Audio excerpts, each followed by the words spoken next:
Chapter 29. Continental. Ursula went on in an unreal suspense the last weeks before going away.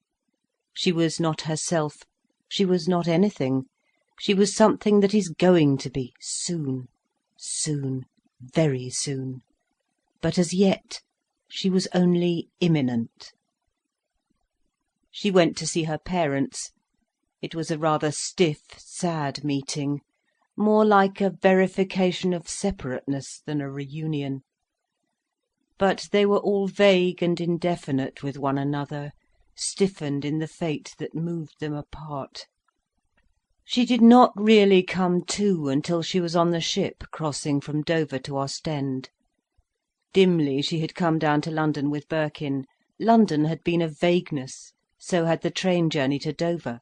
It was all like a sleep. And now at last, as she stood in the stern of the ship, in a pitch-dark, rather blowy night, feeling the motion of the sea, and watching the small, rather desolate little lights that twinkled on the shores of England, as on the shores of nowhere, watched them sinking smaller and smaller on the profound and living darkness, she felt her soul stirring to awake from its anaesthetic sleep. "Let us go forward, shall we?" said Birkin. He wanted to be at the tip of their projection. So they left off looking at the faint sparks that glimmered out of nowhere in the far distance called England, and turned their faces to the unfathomed night in front. They went right to the bows of the softly plunging vessel. In the complete obscurity, Birkin found a comparatively sheltered nook, where a great rope was coiled up. It was quite near the very point of the ship, near the black, unpierced space ahead. There they sat down, folded together, folded round with the same rug, creeping in nearer and ever nearer to one another, till it seemed they had crept right into each other, and become one substance. It was very cold, and the darkness was palpable. One of the ship's crew came along the deck, dark as the darkness, not really visible. They then made out the faintest pallor of his face. He felt their presence and stopped, unsure, then bent forward. When his face was near them, he saw the faint pallor of their faces. Then he withdrew like a phantom, and they watched him without making any sound. They seemed to fall away into the profound darkness. There was no sky, no earth, only one unbroken darkness, into which, with a soft, sleeping motion, they seemed to fall, like one closed seed of life, falling through dark, fathomless space. They had forgotten where they were, forgotten all that was and all that had been, conscious only in their heart, and there conscious only of this pure trajectory through the surpassing darkness. The ship's prow cleaved on with a faint noise of cleavage into the complete night, without knowing, without seeing, only surging on. In Ursula, the sense of the unrealised world ahead triumphed over everything. In the midst of this profound darkness, there seemed to glow on her heart the effulgence of a paradise unknown and unrealised. Her heart was full of the most wonderful light, golden like honey of darkness, sweet like the warmth of day. A light which was not shed on the world, only on the unknown paradise towards which she was going.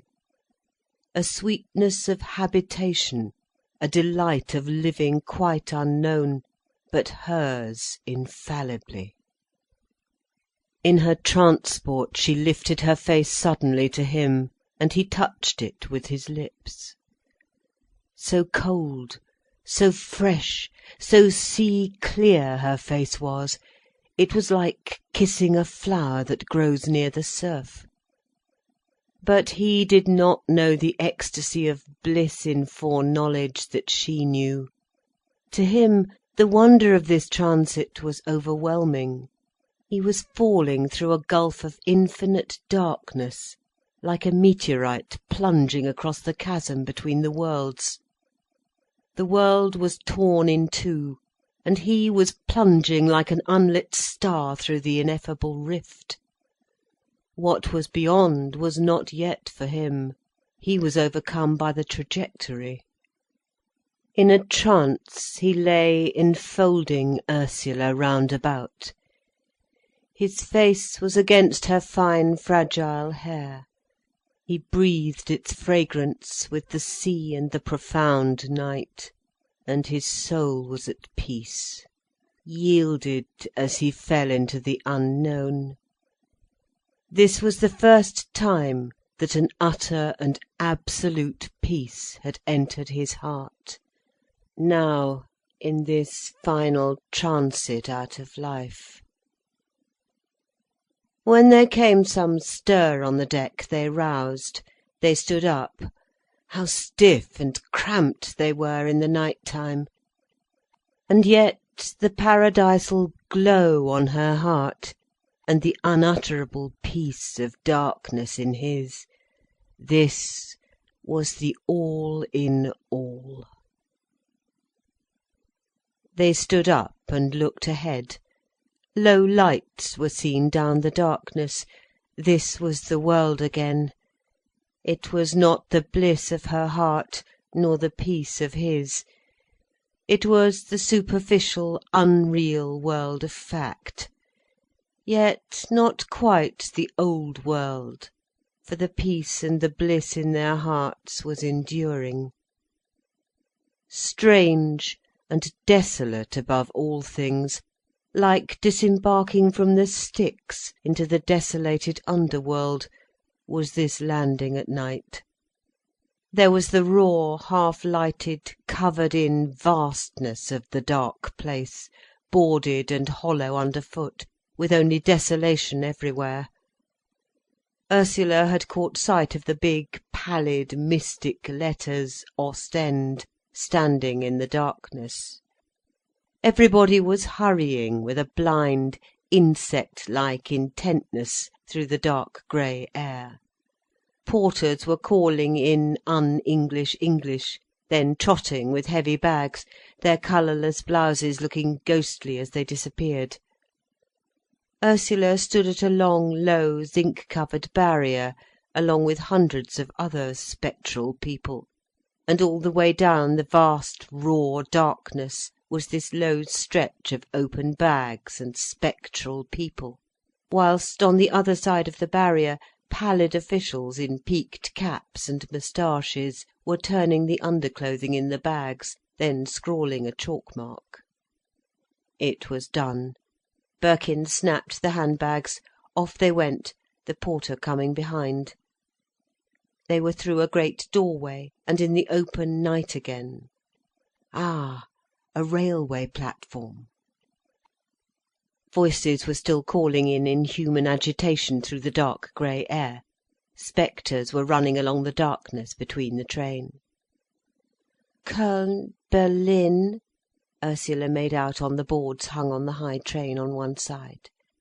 Here we are, said Birkin, and on her side she saw Alsace, Lothringen, Luxembourg, Metz, Bâle. That was it, Bâle. The porter came up. À Bâle, deuxième classe, voilà. And he clambered into the high train. They followed. The compartments were already some of them taken, but many were dim and empty. The luggage was stowed, the porter was tipped. Nous avons encore, said Birkin, looking at his watch and at the porter.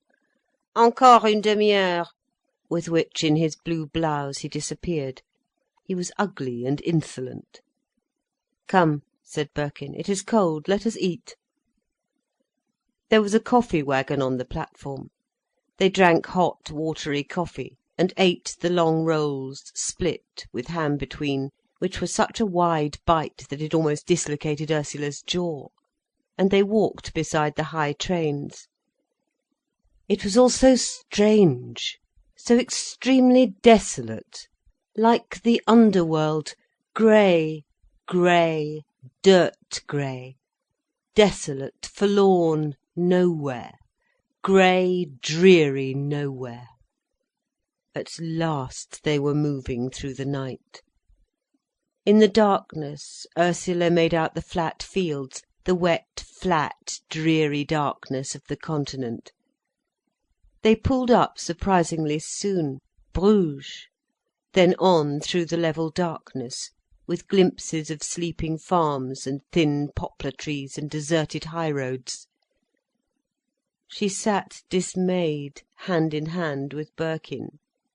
He, pale, immobile, like a revenant himself, looked sometimes out of the window, sometimes closed his eyes.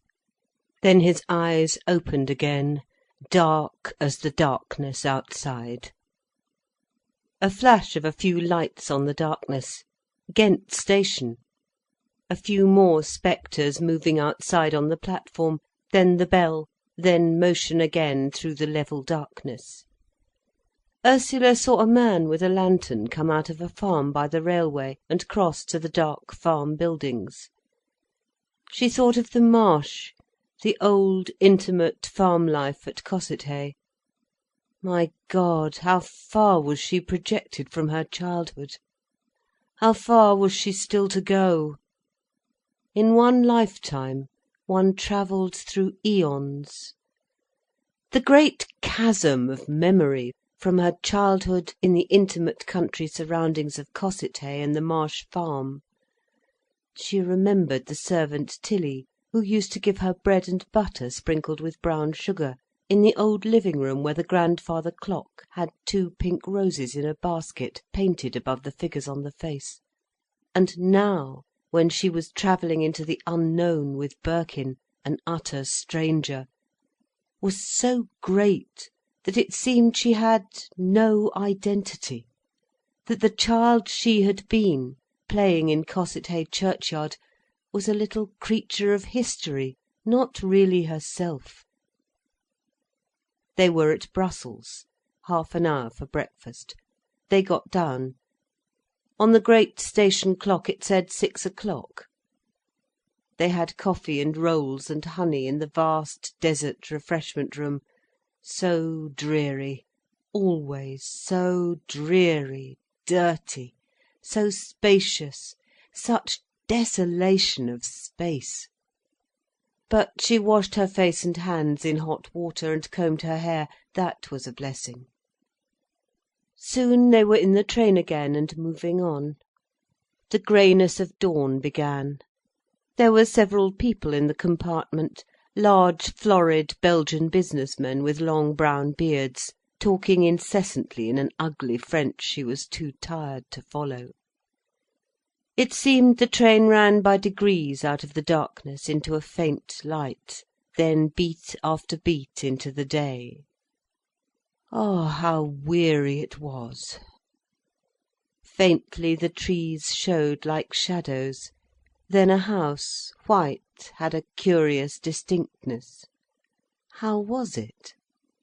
Then she saw a village. There were always houses passing. This was an old world she was still journeying through, winter heavy and dreary. There was ploughland and pasture, and copses of bare trees, copses of bushes, and homesteads naked and work bare. No new earth had come to pass. She looked at Birkin's face. It was white and still and eternal, too eternal. She linked her fingers imploringly in his, under the cover of her rug. His fingers responded, his eyes looked back at her. How dark, like a night, his eyes were, like another world beyond. Oh, if he were the world as well, if only the world were he! If only he could call a world into being, that should be their own world. The Belgians left. The train ran on, through Luxembourg, through Alsace-Lorraine, through Metz. But she was blind, she could see no more. Her soul did not look out. They came at last to Bâle, to the hotel. It was all a drifting trance from which she never came to. They went out in the morning, before the train departed. She saw the street, the river, she stood on the bridge, but it all meant nothing. She remembered some shops, one full of pictures, one with orange velvet and ermine. But what did these signify? Nothing. She was not at ease till they were in the train again. Then she was relieved. So long as they were moving onwards, she was satisfied. They came to Zurich then, before very long, ran under the mountains that were deep in snow. At last she was drawing near. This was the other world now. Innsbruck was wonderful, deep in snow and evening. They drove in an open sledge over the snow. The train had been so hot and stifling. And the hotel, with the golden light glowing under the porch, seemed like a home. They laughed with pleasure when they were in the hall. The place seemed full and busy. "Do you know if Mr. and Mrs. Crich, English, from Paris, have arrived?" Birkin asked in German. The porter reflected a moment, and was just going to answer, when Ursula caught sight of Gudrun, sauntering down the stairs, wearing her dark, glossy coat with grey fur. "Gudrun! Gudrun!" she called, waving up the well of the staircase. "Shoo-hoo!"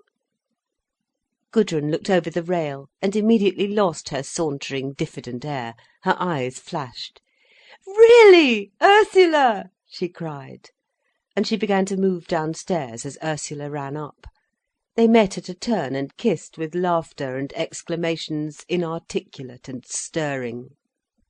"But," cried Gudrun, mortified, "we thought it was tomorrow you were coming. I wanted to come to the station."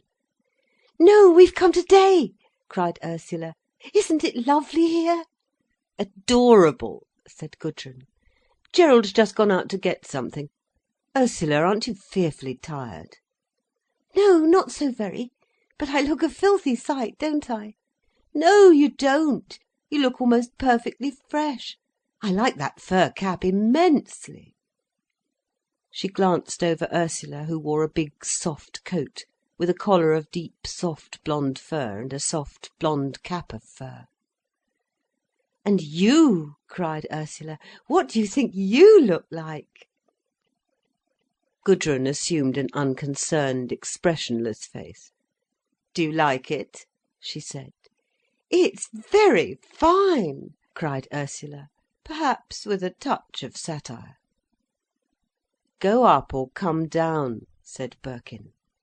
For there the sisters stood, Gudrun with her hand on Ursula's arm, on the turn of the stairs, half-way to the first landing, blocking the way and affording full entertainment to the whole of the hall below, from the door-porter to the plump Jew in black clothes.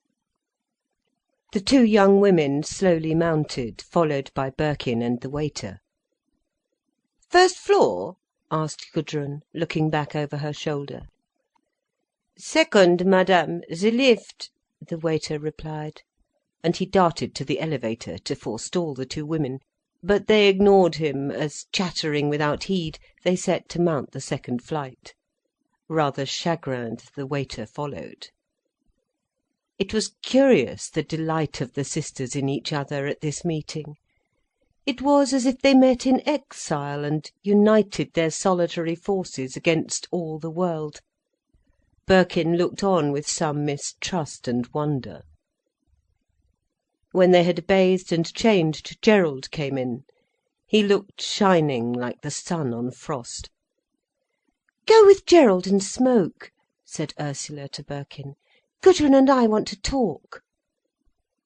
Then the sisters sat in Gudrun's bedroom and talked clothes and experiences. Gudrun told Ursula the experience of the Birkin letter in the café. Ursula was shocked and frightened. "Where is the letter?" she asked. "I kept it," said Gudrun. "You'll give it me, won't you?" she said.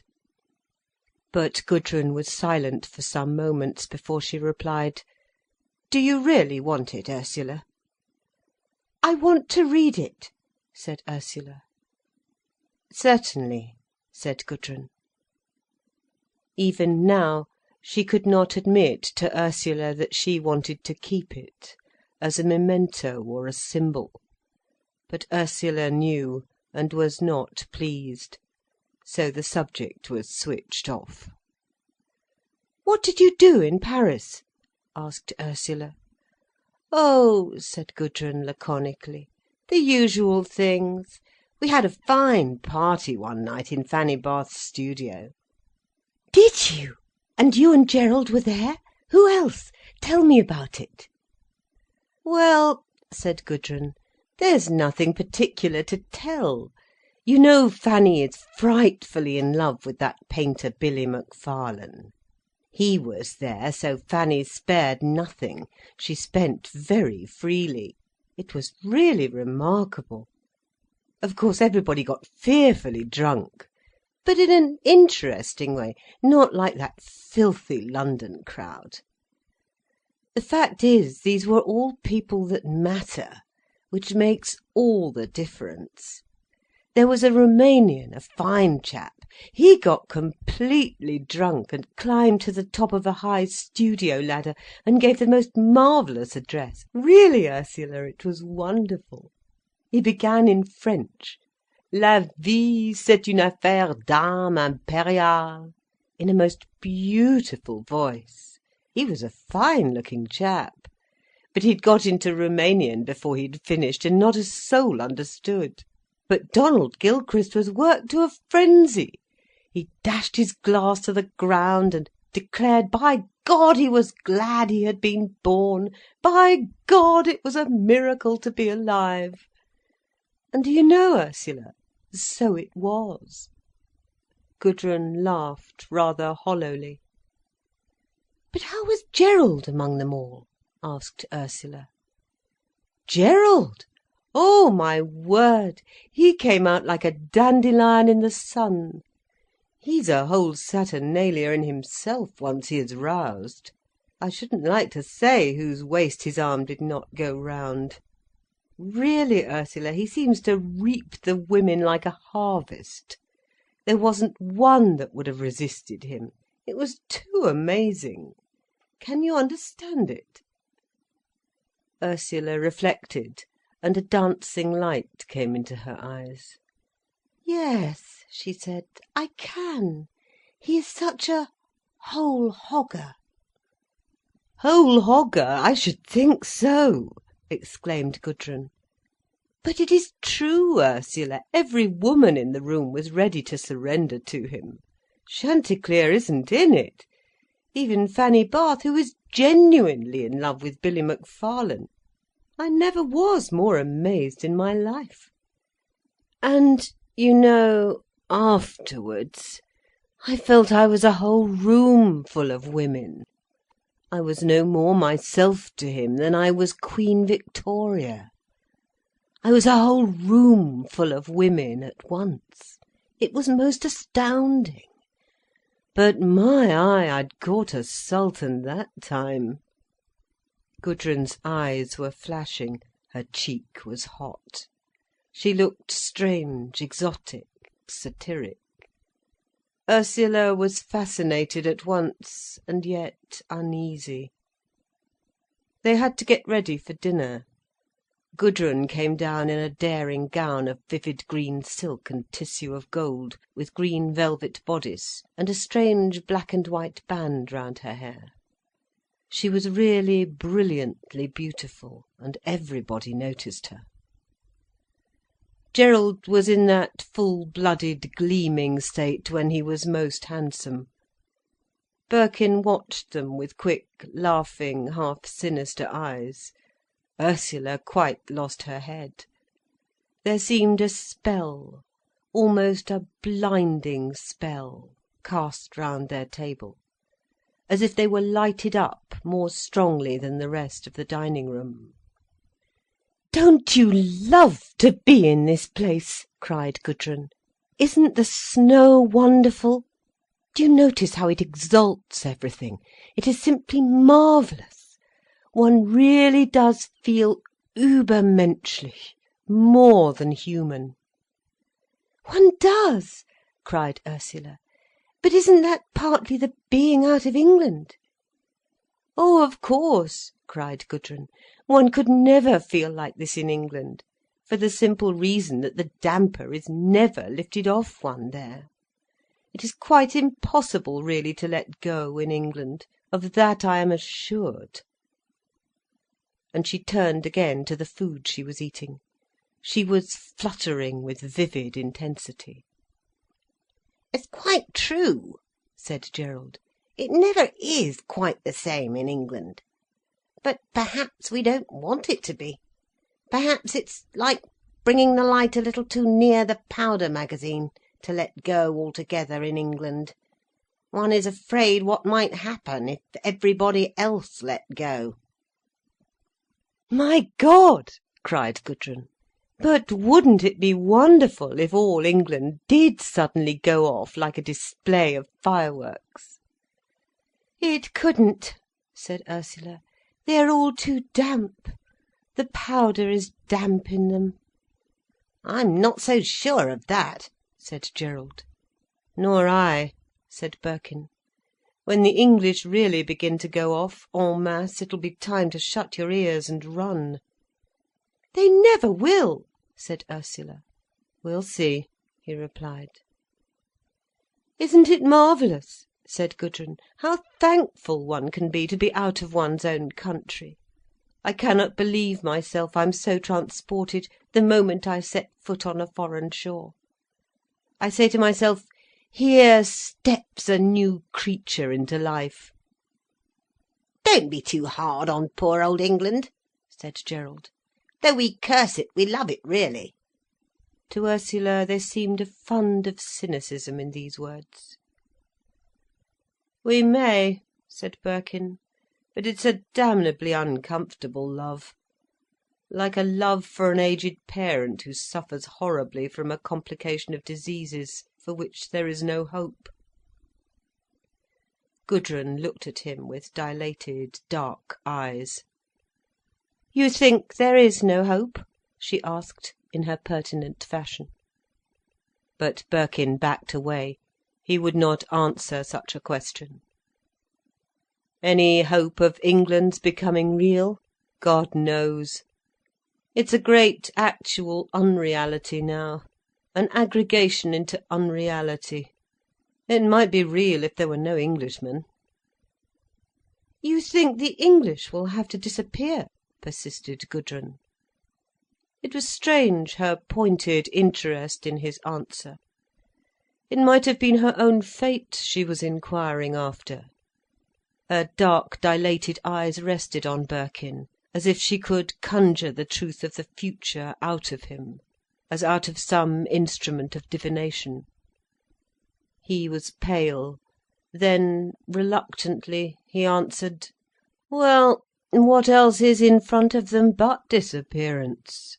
They've got to disappear from their own special brand of Englishness, anyhow." Gudrun watched him as if in a hypnotic state, her eyes wide and fixed on him. "But in what way do you mean, disappear?" she persisted. "Yes, do you mean a change of heart?" put in Gerald. "I don't mean anything, why should I?" said Birkin. "I'm an Englishman, and I've paid the price of it. I can't talk about England, I can only speak for myself." "Yes," said Gudrun slowly. "You love England immensely, immensely, Rupert." "And leave her," he replied. "No, not for good. You'll come back," said Gerald, nodding sagely. "They say the lice crawl off a dying body," said Birkin, with a glare of bitterness. "So I leave England." "Ah, but you'll come back," said Gudrun, with a sardonic smile. Tant pis pour moi, he replied. Isn't he angry with his mother country? Laughed Gerald, amused. Ah, a patriot, said Gudrun, with something like a sneer. Birkin refused to answer any more. Gudrun watched him still for a few seconds, then she turned away. It was finished, her spell of divination in him. She felt already purely cynical. She looked at Gerald. He was wonderful, like a piece of radium to her. She felt she could consume herself and know all, by means of this fatal living metal. She smiled to herself at her fancy.